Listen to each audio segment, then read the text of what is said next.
ईव्हीएमवरून रोहित पवार यांनी ट्विट केलंय। गुजराती ईव्हीएमच्या विळख्यात महाराष्ट्राची लोकशाही ट्विट करत रोहित पवार यांनी निवडणूक आयोगाला हा सवाल केलाय। विजयी उमेदवाराला मिळालेली मतं सारखी कशी?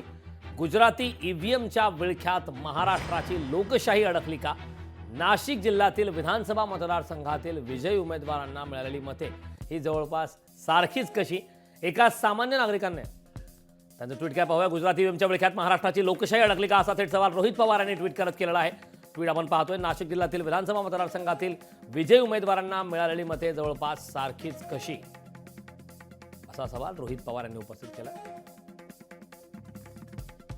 एका सामान्य नागरिकाने सदरील आकडेवारी पाठवत विचारला हा प्रश्न नक्कीच विचार करायला भाग पाडतो असं देखील यावेळी रोहित पवार यांनी म्हटलं आहे।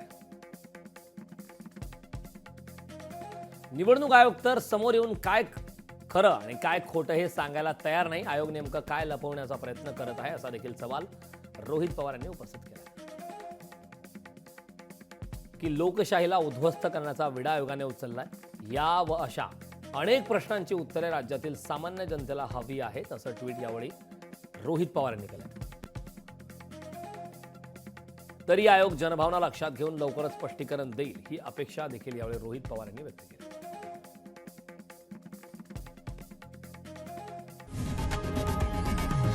लोकशाही मराठी ऐका, पहा, जागरूक रहा।